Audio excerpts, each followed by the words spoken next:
So, good evening, everyone, and welcome. I'm delighted to be with you here this evening on Zoom, on United Synagogue Television, and on Facebook with the Leader of the House of Commons, the Right Honourable Jacob Rees-Mogg MP, the Conservative Member of Parliament for North East Somerset. Characterised as the Right Honourable Member for the 18th century, he's sometimes portrayed as an anachronism and in caricature. Politely, some refer to him as a controversial or polarizing politician, others as an articulate enabler of quite frightening ideologies.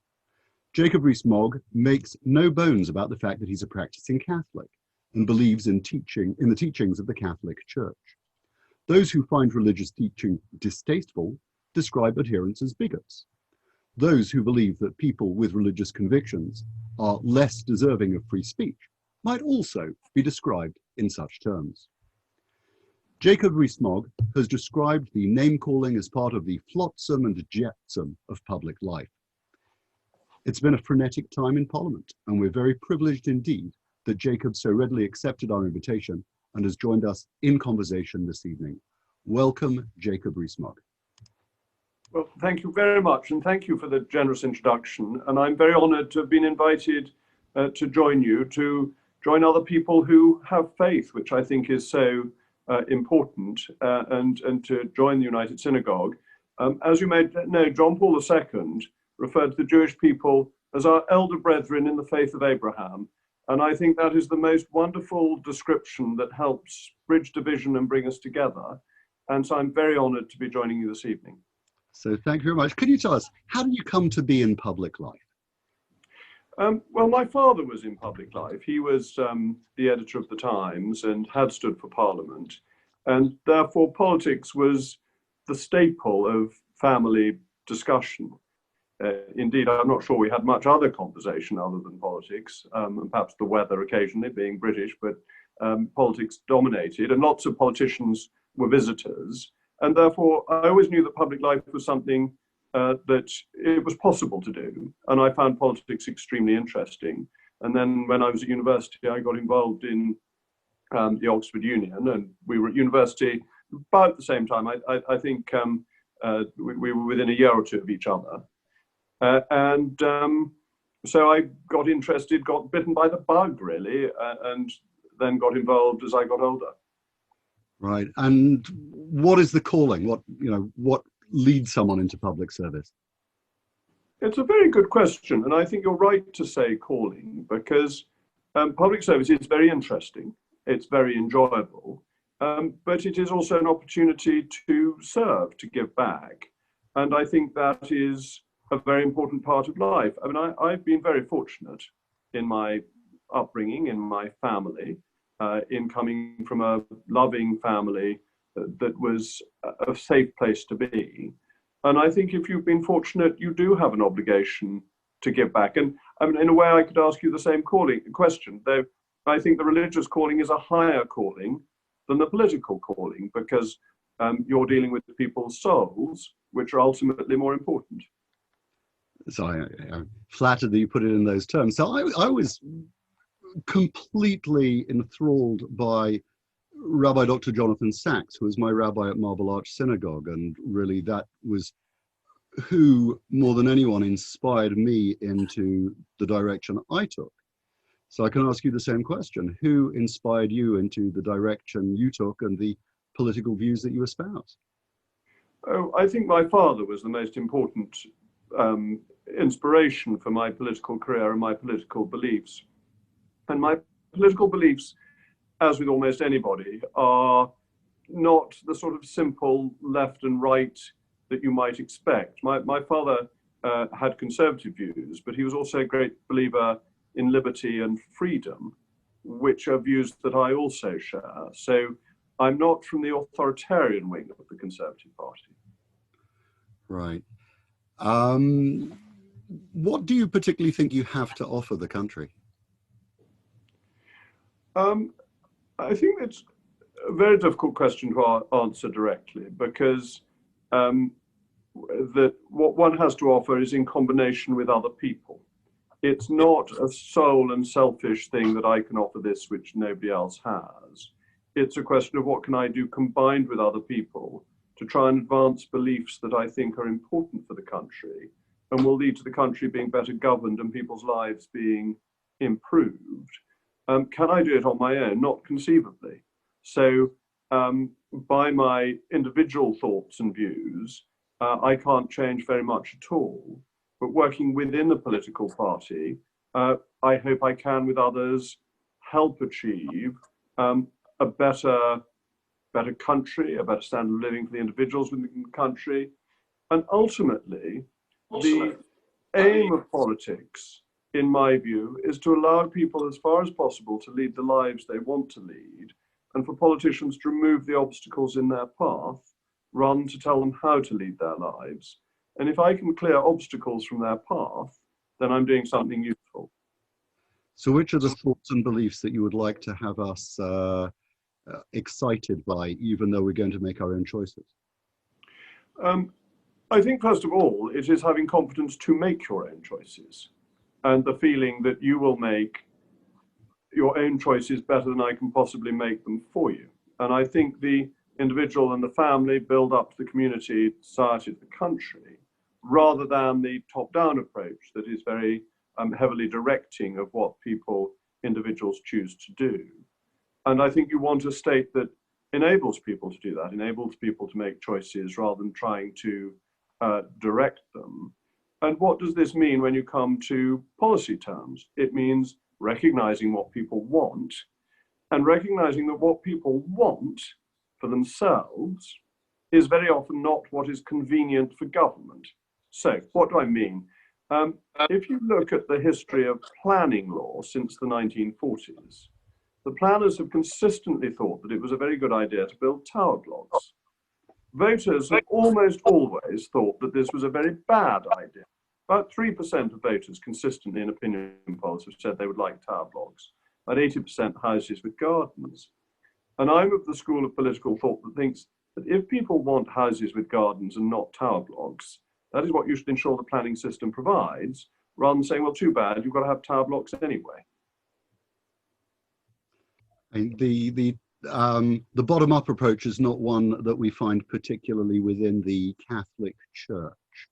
And you have made no bones about your Catholicism in Parliament, and it's led to, it's led to positions that you have taken on abortion and same-sex marriage and areas such as that. How do you deal with the tensions of religious conviction and the fact that it's so often out of alignment with the views of the people that you're representing in your constituency? Well, I think many more people have a faith than is commonly believed. Faith isn't popular. We live in a very secular society, and people are very nervous about talking about their faith, as indeed to some extent I was before it all tumbled out when I was asked a very direct question. And I discovered that talking about faith and the strength of belief that one has from that actually was very reassuring to people, because it reassured them that I stood for something and that I believed in something and that I was willing to be honest with voters. I wasn't trying to hide my beliefs from them. But you ask a very interesting question. I have talked about the individual, and you then say to me, but the Catholic Church is a very authoritarian body. And this really, this is a very Reformation question, and it's, in a way, it's Thomas Aquinas or St. Augustine. And then how do you get to the Church's view? And I find St. Thomas's view of free will very compelling, much more so than the predestination that is implicit in St. Augustine and becomes clearer with the reformers, who make it very much more explicit. So that as individuals we have free will, and that creates a certain type of society. But the Church is the repository of truth. And truth is not a negotiation, it is a gift of God and of revelation. That's why we see so little of it in politics, maybe. Sorry? So that's why we see so little of it in politics, maybe. Indeed, God does not reveal his political opinions to us. I meant and truth, not God. sorry. I meant truth, not God. Oh, truth, not God. Oh, I think there's a reasonable amount of truth in politics. I think most politicians aim to tell the truth all the time. I think there are very few politicians who are deliberate liars. But that revelation and authority is very suitable when thinking of God and the authority that comes to us both from the Bible and from the church's understanding of the Bible, rather than the approach in organizing secular society, where there is no absolute, is there? That there are ideas that may work and there are ideas that may not work, but there is not an authoritative truth. Right. So, just down to brass tacks. If I were a congregant coming to you with concerns about my same-sex relationship or abortion, and issues like that, sex changes, you're not going to be able to talk to me about Augustine and Thomas Aquinas. How are you able to, as a person of profound views and legitimate views, faith informed, how are you able to relate to that congregant? Oh, my job as an MP is to be the champion of my constituent and not in any way to judge my constituent. I took the view as soon as I was elected that I'm not part of officialdom. I am my constituent's spokesman in the same way as a lawyer takes on a client regardless. It's not for me to second guess whether what my constituent is asking for is reasonable. It is my job to be an advocate. And I do that for any constituent, regardless of what the constituent comes to talk to me about, and regardless of whether it is something I would do or not do myself. And that the church is teaching, particularly on matters regarding life, is of great importance. But I have certainly had constituents who have come to see me and have talked to me about their abortions. But I'm not their confessor. I'm not there to judge them. I'm there to help them in whatever way I can. Right. In 2017, Tim Farron stood down as leader of the Lib Dems, saying he found it impossible to hold the Bible's teaching and remain as party leader. Do you think it's impossible? I think very oddly, and I don't mean to be party political, but I think the Liberal Party is the least liberal party in this regard. I think the Conservative Party is the most liberal party in this regard, and the Labour Party is very torn.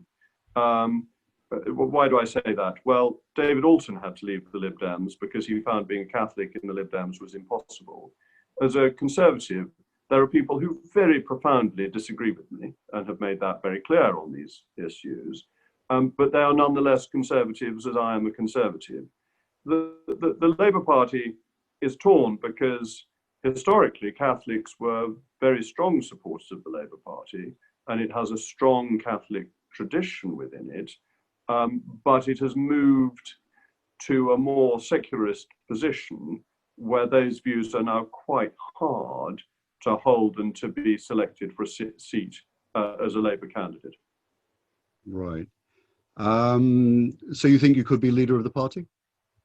I'm Boris Johnson's #1 supporter. You're not going to catch me out with that particular question.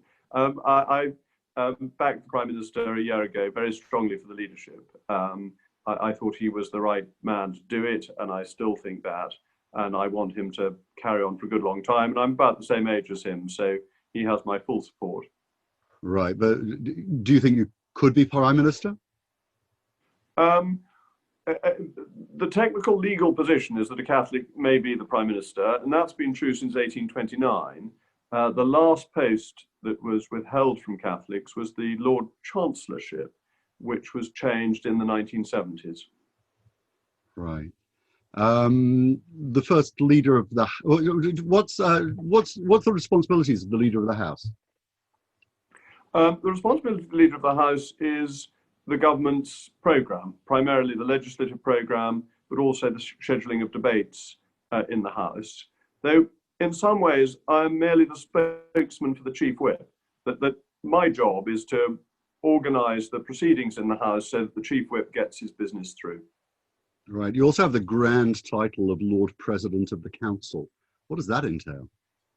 Oh, that's wonderful. I mean, that is a fantastic office, which entails presiding at the Privy Council, which normally happens once a month.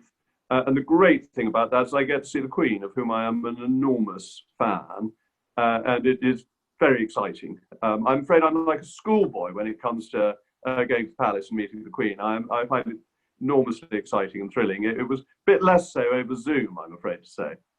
Right. What qualities of Her Majesty do you particularly admire? Oh, her dutifulness.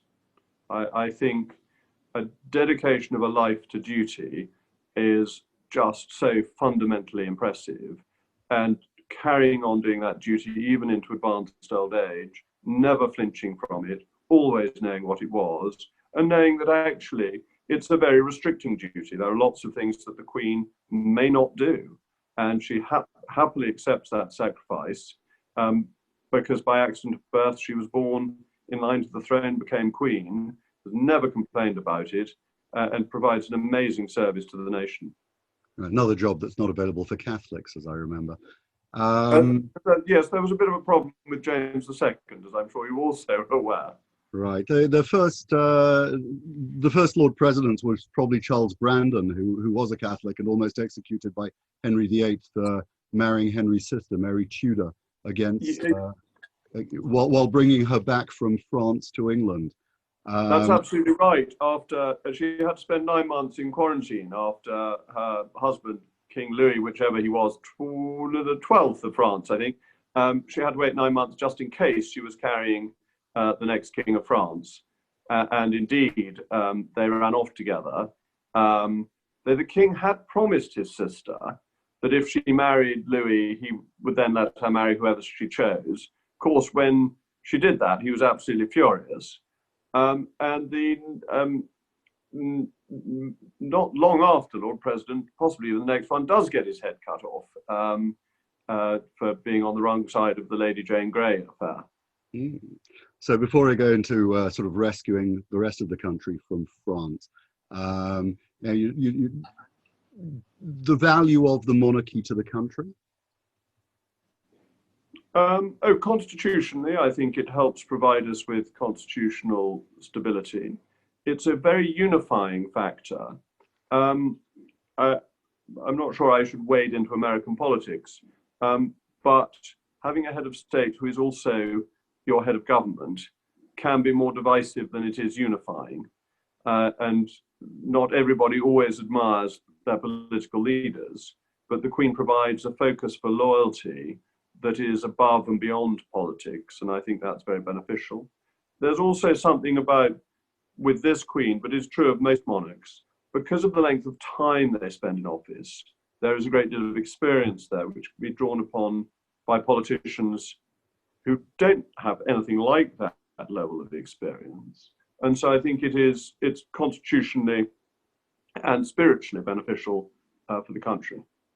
Right. You didn't want to get drawn into American politics, but according to the Catholic World Report, it says you consistently and vocally defend Donald Trump on his broad agenda against the incessant attacks and hatred of the left. His appointment to high office is not, therefore, this is your appointment, is not only good news for his own country, but gives us as Americans a friend in the highest political echelons of our closest foreign ally. Now, you didn't write that, and it wasn't out of an interview. It was written about you. Are you really able to support somebody who espouses such boorish views in some respects, lacks morals? LAX morals. Very straightforwardly, I think that America, as our closest ally, is a country where it is sensible to get on with whoever they choose to elect. And I think the sort of sneering at American presidents is a deeply unattractive part of British political life. We sneered like anything at Ronald Reagan. We sneered at George Bush Jr. and we sneer at Donald Trump. I don't think you get to be president of the United States if you are as low grade as his English critics would maintain. That's And exactly what Tony Blair said about George W. Bush. Just because I'm not the same party of Tony Blair doesn't mean that Tony Blair was invariably wrong. And indeed, the one defense I would make of Tony Blair's period of office was that he understood the importance for the UK of a very close relationship with the US. That is our most important foreign affairs relationship. And Tony Blair did a good job for the country in being friendly with George W. Bush. Right. So one of the things that we're seeing in America at the moment in the elections is the whipping up of fervor, and the identity politics there are taking to the street more than here. But identity politics are very much a part of what's happening in this country. And we found that with the anti-Semitism in the Labour Party, accusations of Islamophobia within the Tory party. Just, you have been criticized, and indeed the very fact that I'm interviewing you this evening, or in discussion with you this evening, has drawn some criticism because you've attended dinners for groups and spoken as the keynote speaker at the Traditional Britain group, where you sat next to Gregory Lauder Frost, and you promoted an AfD, that's an extreme right-wing German party video on I think it was your Twitter account. You've posed with white supremacists such as Michael Brooks and given credence to their assemblies. What of the identity politics and the fact that our country is being divided, and people who are white and privileged seem to be limiting the opportunities available to others? Okay, I've no idea who this white supremacist Michael Brooks is. Right. So that completely puzzles me. I get asked for selfies more often than you might expect, and one has no idea who the people are. With the dinner for the Traditional Britain group, a group got in touch with me called the Traditional Britain Group. They sounded perfectly harmless. I had no idea who Lauder Frost was until somebody rang me the day before and said he's a terrible man. I was unable to find this out in time and made the mistake of not cancelling the dinner, which I greatly regret. He is a deeply unpleasant man whose views I do not hold, share, or like. And had I had time to find out who he was, I wouldn't have gone. But Traditional Britain Group sounded absolutely fine. It didn't sounded a bit sort of sleepy rather than nasty. And the AfD speech was a very interesting speech made in the Bundestag about the European negotiations we were going through. It was not an endorsement of the AfD. But identity politics, I think one is entitled to be proud of one's nation's history. I think the history of the United Kingdom is very important in terms of global development, in terms of our influence on international affairs, on the things that we have done that have made the world a more prosperous and safer place. I think if you look just at our 20th century history, in the two world wars, the United Kingdom, at great cost to ourselves, fought against evil. And this was of fundamental importance. And that trying to pretend that our history is all bad is simply wrong. Equally, it's wrong to say that our history is all good. There are some individual cases in our imperial story which are disgraceful. The massacre at Amritsar is an example that comes to mind. The treatment of the Aboriginal population in Tasmania comes to mind as well. There are some deeply disgraceful blots on British history, but that the overall picture is one of a nation that has done a huge amount of good for the advancement of the world. And I don't think we should be ashamed of that or of the individuals who have done it. Identity politics, I am less enthusiastic about, because I believe in the fundamental equality of every British citizen. Whether you took an oath to the Queen yesterday and got a British passport then, or 5 minutes ago, or whether, as you very distinguishedly are, at least on your stepside, you're descended from people who've been here since the time of Oliver Cromwell, makes us all equal British citizens and entitled to exactly the same rights and exactly the same treatment under the law. And I think that's completely fundamental to how this country should operate. I thought that you actually spoke out against the revocation of citizenship for Shamima Begum and recharacterizing her as a Bangladeshi on that footing, as I recall. I have to be a bit careful because I'm now a minister and government policy I'm not entirely sure what government policy is on this issue. So I did indeed say that. If I could talk in a more general sense, I will explain why I said that. I was very struck when a policy was brought forward to the House of Commons to say that we could take away British citizenship from individuals who hadn't been born here and born with it. Because at that time, sitting directly behind me was a member of Parliament who was not born in the United Kingdom. And he said to me quietly, "Do you realize this makes me a lesser class of citizen than you are? Your citizenship, my citizenship, can never be taken away from me under any circumstances." But his could. And that seems to me to undermine the basic principle of equality before the law, that all British citizens ought to enjoy, and the length of time when they've held that British passport ought to be, in my view, irrelevant. There are a lot of people who are trying to come into the country at the moment to escape the most dreadful circumstances at home. And, clearly we ought to be addressing the circumstances that they're facing at their home countries. But we're making it very difficult for people to get in here and realize of a better life. And people are risking their lives to do it. How are we supposed to address the circumstances that they face and provide opportunity to them in a way that is compassionate? It's very hard. I think we should always try to remember in these conversations the sheer courage of the people who try to get here. I don't know about you, but the chances of my trying to get in a small dinghy and go across the channel are very low. I just don't have the guts to do it. And these are driven people who are determined and, in a way, entrepreneurial. On the other hand, there is a limit to how many people we can take, and a very large number of people would like to come here. So I think the conventions are perfectly reasonable, that you ought to stay in the first safe country.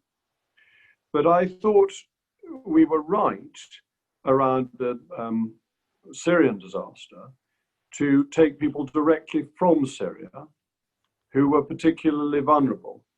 And in my view, it would have been better to take more people directly, but be firmer about not taking people who had come via safe countries.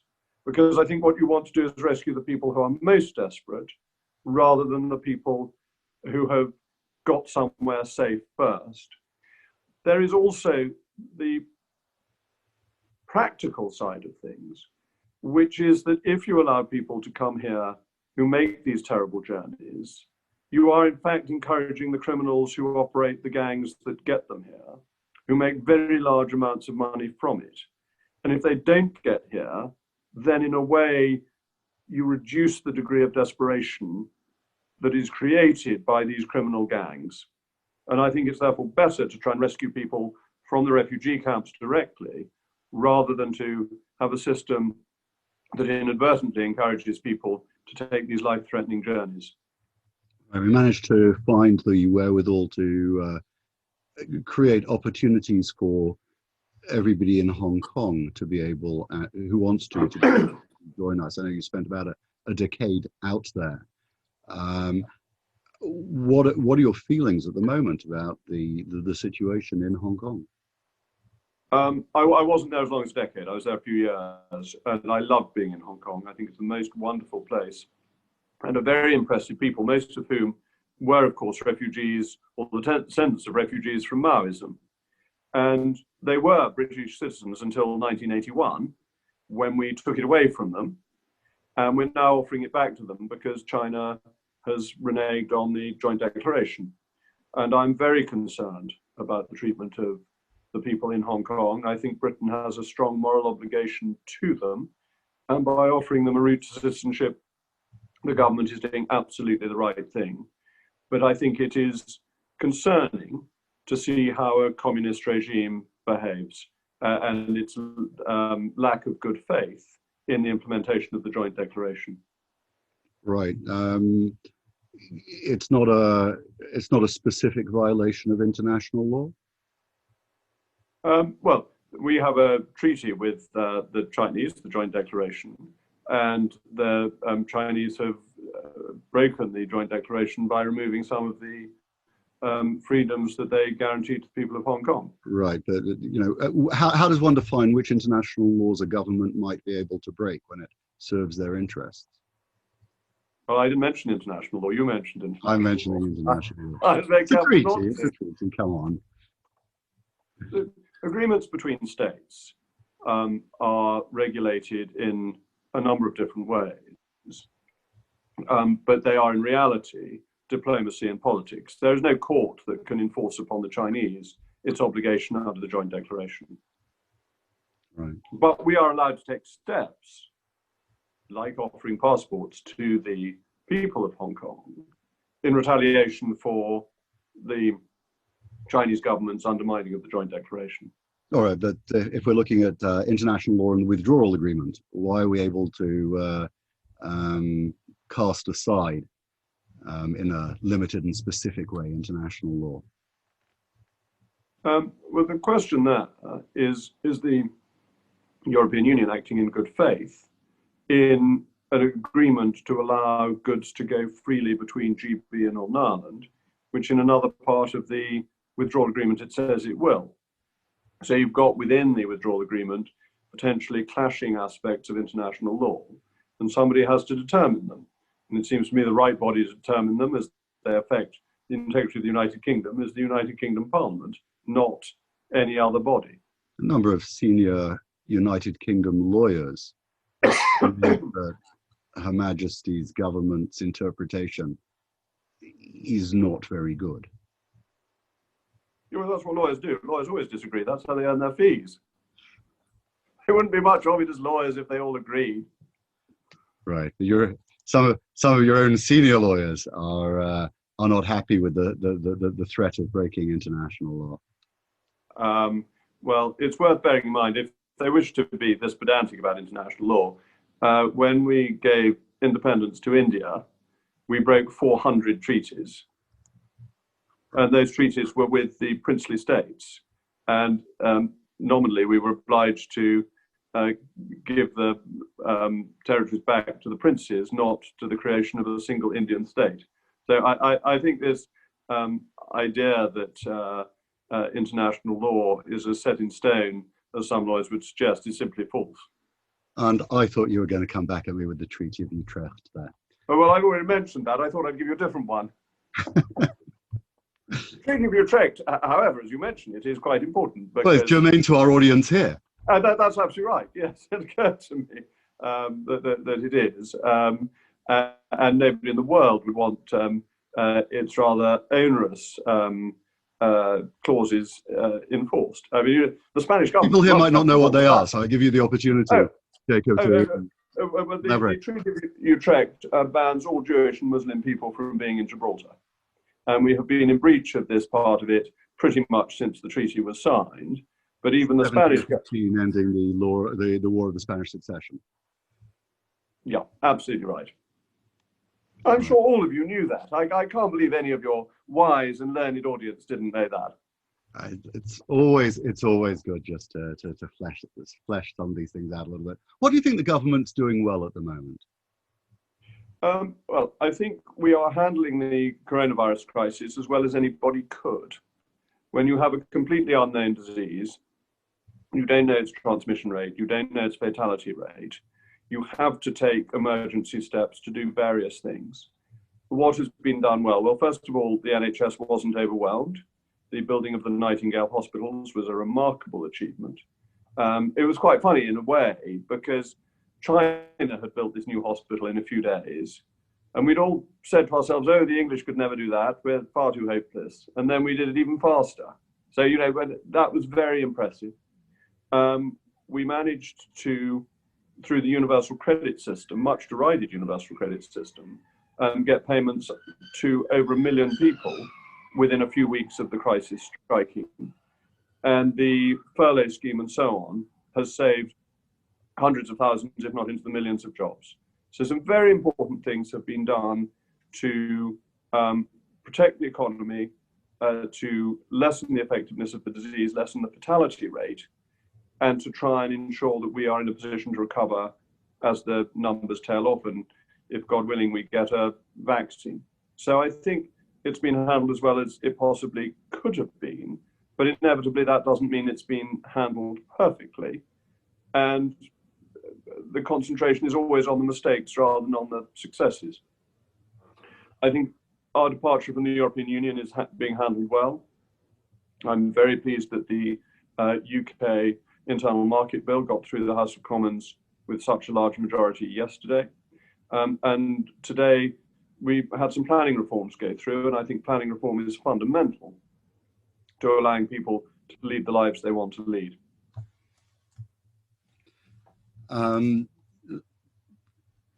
What do you think the government's doing not well?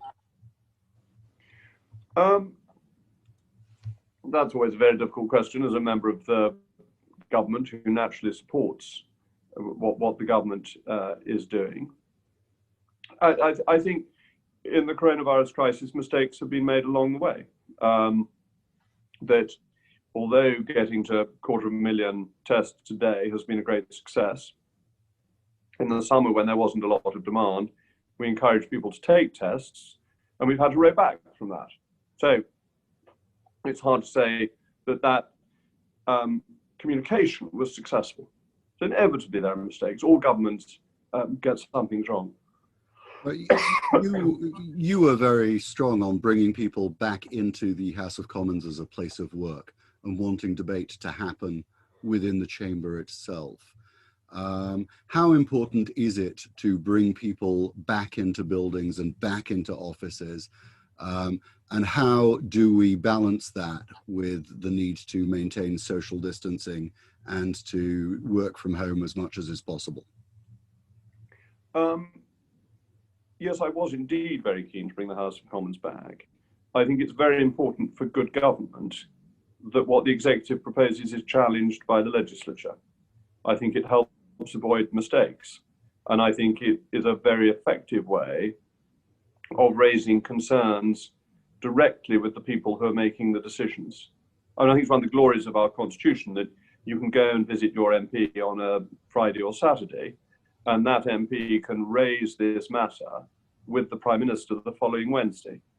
And that is a very direct democracy, which when the House wasn't sitting, we lost.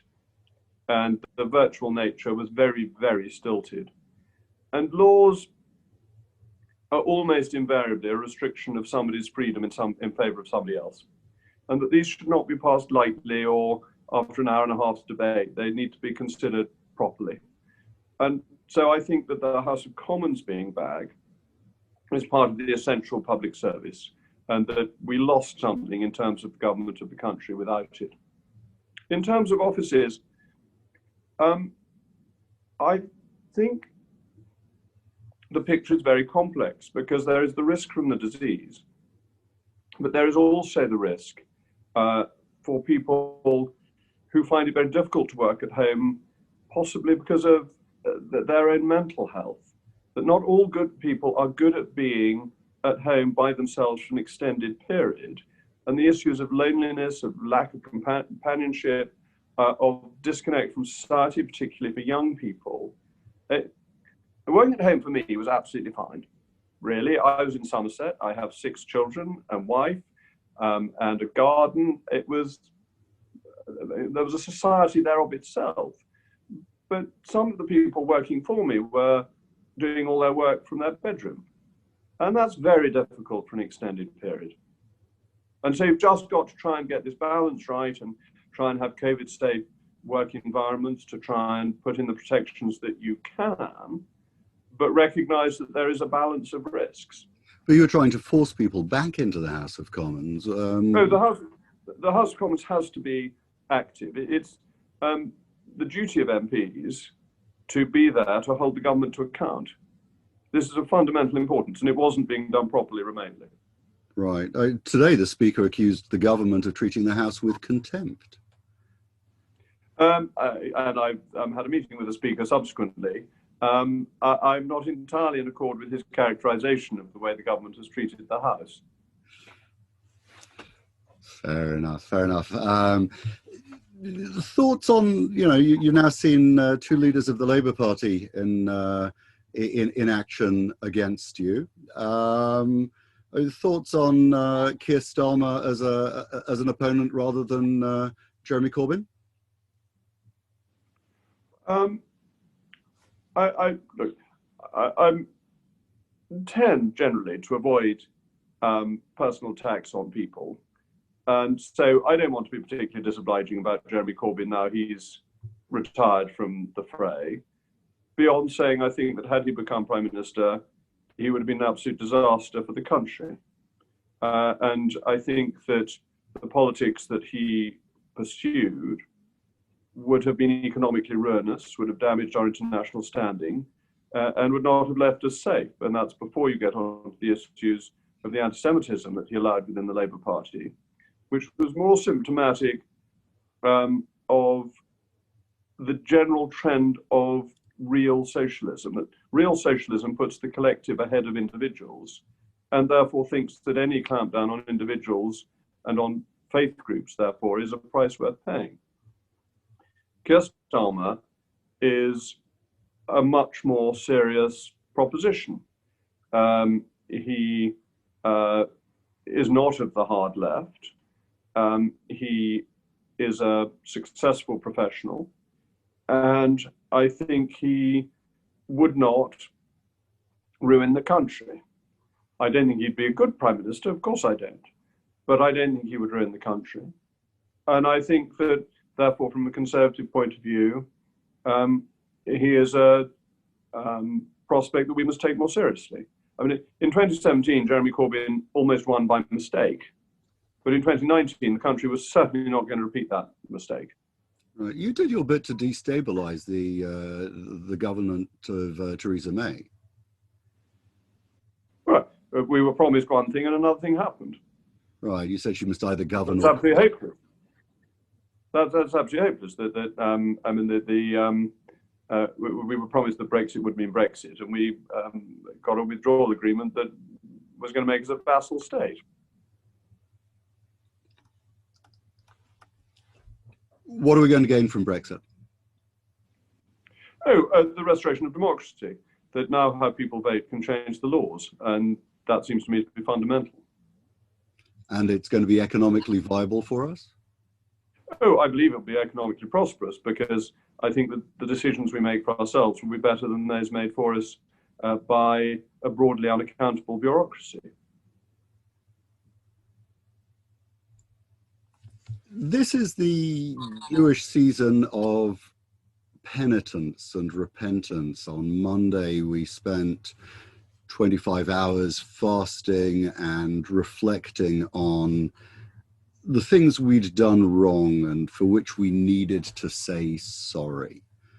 When I was in Australia, one of the most cathartic experiences in the country was when Kevin Rudd, who was Prime Minister on behalf of the nation, said sorry to the Aboriginal people. And you just mentioned them in Tasmania and what the British had done there during colonial rule. What do you think Britain might say sorry for?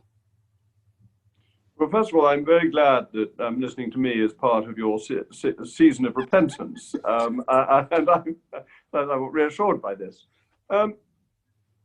I think repentance is an individual matter, not a national matter. So, I mean, I speak as a Catholic, and confession is one of the sacraments that is provided by the Church. I sympathize with what you've been going through. I must confess, I find going to confession one of the hardest things that I ever do, but also one of the most satisfying once I've done it. It's a very rewarding process to go through, to examine one's conscience and think, what have I done and what I have failed to do in my thoughts and in my words. And it's important that one should reflect on that. But I don't think that, I'm interested in what you say about Kevin Rudd. And I think if things are still carrying on, you can apologize for them. I think it's very hard to apologize for things in the dim and distant past for which you have no direct responsibility. Tony Blair apologized for the potato famine in Ireland. And it may surprise you to know that my forebears, my grandmothers, my father's mother's grandparents left Ireland in response to the potato famine. So to some extent, I was a recipient of the apology. But I don't think there was any sincerity in that apology. I don't think it meant anything. So I think if you apologize, it needs to be things for which you have some responsibility and are relatively immediate. So you asked the question, what would I apologize for now? I think the hostile environment policy was a bad policy. Right.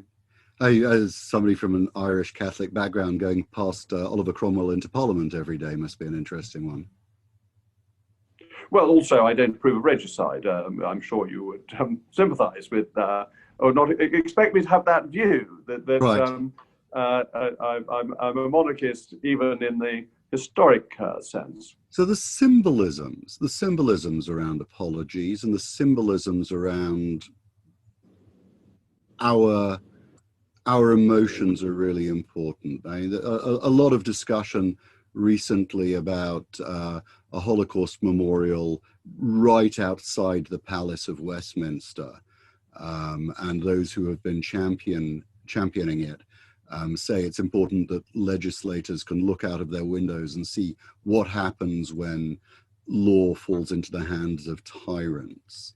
I mean, that's not an apology by the British, but the Jewish people and many parliamentarians have supported that kind of gesture.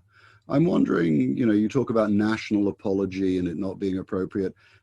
Shouldn't there be some kind of memorial, perhaps, to the thousands, the tens of thousands, hundreds of thousands of slaves who were shipped by people in this country overseas as part of a very terrible trade, as a way of acknowledging our role in their past?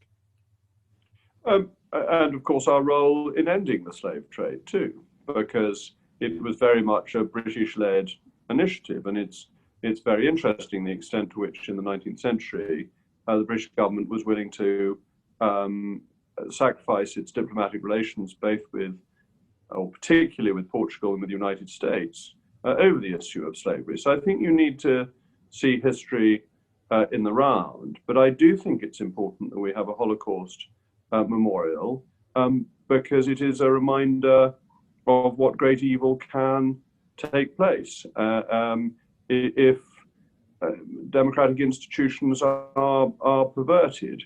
I don't have a strong view about where the site should be, but I think it is important that we recognize a horror that it is so hard to believe happened without the constant reminder that it actually did, and it's why it's so important to understand our history. And shouldn't there be some kind of memorial for the slave trade then, where Britain was hugely complicit, even if we were responsible also for ending it? It may be that because it's now so much longer ago, that the question is, at what point do you stop the memorials? I think the Holocaust is so uniquely horrible because the intention was mass murder from day one. The slave trade was unquestionably evil, and a vile activity to have been involved in.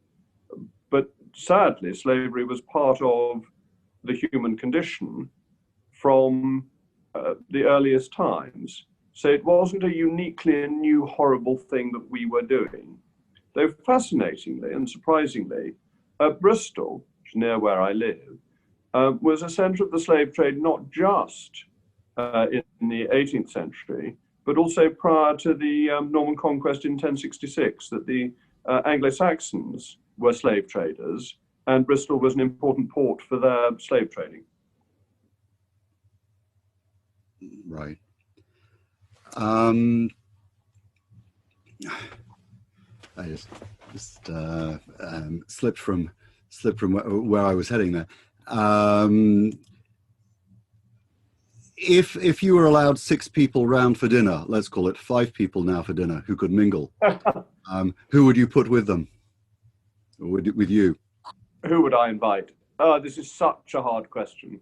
And my list constantly changes because one thinks, who would it be interesting to have? But because we started on the 17th century history, let's be brave and have Oliver Cromwell.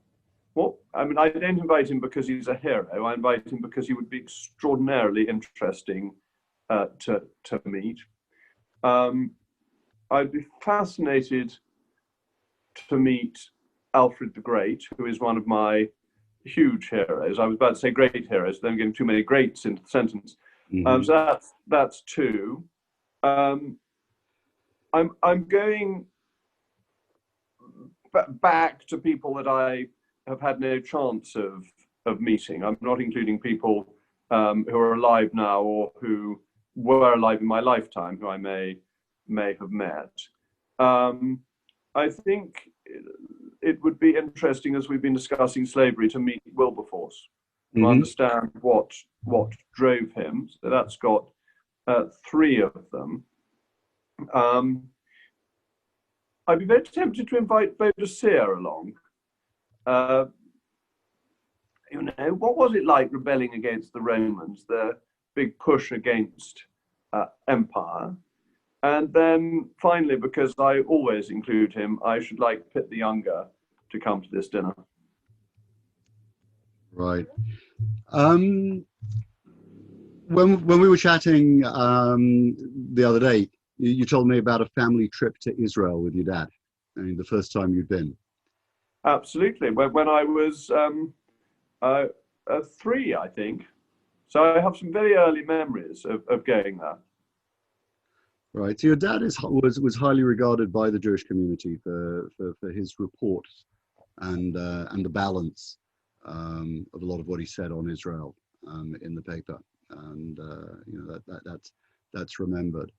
Are you enthusiastic about the peace process that's currently working its way in the Middle East?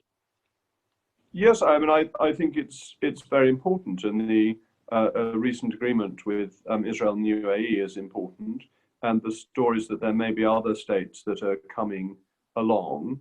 It's actually rather a success for Donald Trump, if I'm allowed to say that. And I think it is fundamentally important to the UK that the state of Israel is secure, and as a strong functioning democracy is respected and given support. That's not to say I would always defend everything any government's done, even the UK government, but that the fact there is an effective democratic state is very important, and it's an ally of ours, and we should do whatever we can to support that. Right. Might the current British administration follow the American administration in recognizing Jerusalem as the capital? That's a question I was able to answer when I was on the back benches, but I'm afraid I can't. I can't tell you. I don't know if the British government would do it, and I can't even give you my own view currently. Right. How different is it being on the front benches from the back benches? A collective responsibility for somebody who's always been relatively outspoken is not always easy, but it's a discipline that I have to learn. Right. Are you winning? Well, I wouldn't answer that question, so I'm making some progress. Right. What's next on your personal political trajectory? This government is very important to me because I supported the Prime Minister from early on. I am fully signed up to what he is trying to do. And therefore, what I want to do is support it in any way that I can to try and make sure that the agenda we set out in our manifesto gets through, to try and make sure that the constitutional reforms, the governance reforms take place, and that we are able to get the benefits of leaving the European Union. And so I am as signed up to what this government is doing as anybody you could find. All right. Do you enjoy the fact that you're seen as the honourable member, the right honourable member for the 18th century? Why so modern? I mean, it's much more interesting periods in parliamentary history than the 18th century, when Parliament was a bit of a backwater. Right, but do you enjoy being lampooned? Oh, it's fine. It's all part of political life. I don't mind a bit. I think one has to enjoy politics, and enjoying politics means having an ability to see its broad absurdities, even when that includes oneself. Lounging on the seats in the street, on the House of Commons, or playing Land of Hope and Glory on your phone. It's these are attention-grabbing gestures. Are they, is that what we want from our senior politicians? Certainly, the 18th century politicians wouldn't have done such things. Well, I'm not sure about that at all. Dr. Johnson stopped reporting on the House of Commons because he got so fed up with politicians being congratulated for making great speeches, which actually he'd made up for them. Because although he wrote House of Commons reports, he never actually bothered. I think he went into the House of Commons once and wrote report after report. He just got snippets of the speeches and turned them into great flamboyant praise. So there's always been an element of the theatre about the House of Commons. But it's an interesting balance, actually, in politics, that you want to get your message across, and therefore you want people to hear it, but you don't want to do things that are so absurd that people cease to take you seriously. And you also want to show that politics is enjoyable. You don't want to be too dour about it. And actually, I think the Prime Minister gets that balance right, that we all think of him as somebody that we would like to know better, but also somebody who is capable and serious-minded. And I think that's where politicians need to be. Right, I remember him as amazing on the floor of the Union. So you've enjoyed the good filibuster, longest word used in Parliament. Yes. Filibustering is part of the parliamentary technique. It's very difficult to do in the House of Commons under the closure motions that came in the late 19th century. But business should only go through the House of Commons if it has a majority. All you need for a closure motion is 100 people to turn up and vote for the closure. So 100 out of 650 isn't too many. Just because an MP has had a good idea doesn't mean it should be turned into law if that MP can't get 100 other MPs to support it. Right. What do you enjoy about the politics? Oh, the opportunity to have discussions like this, to talk about politics, think about politics. The most rewarding thing, there's perhaps I'm answering a slightly different question about politics, is actually the constituency work. And that a few times every year, I wouldn't want you to think this happens day in, day out. You write a letter for a constituent. You haven't actually done that much, but you do something that changes that person's life for the better.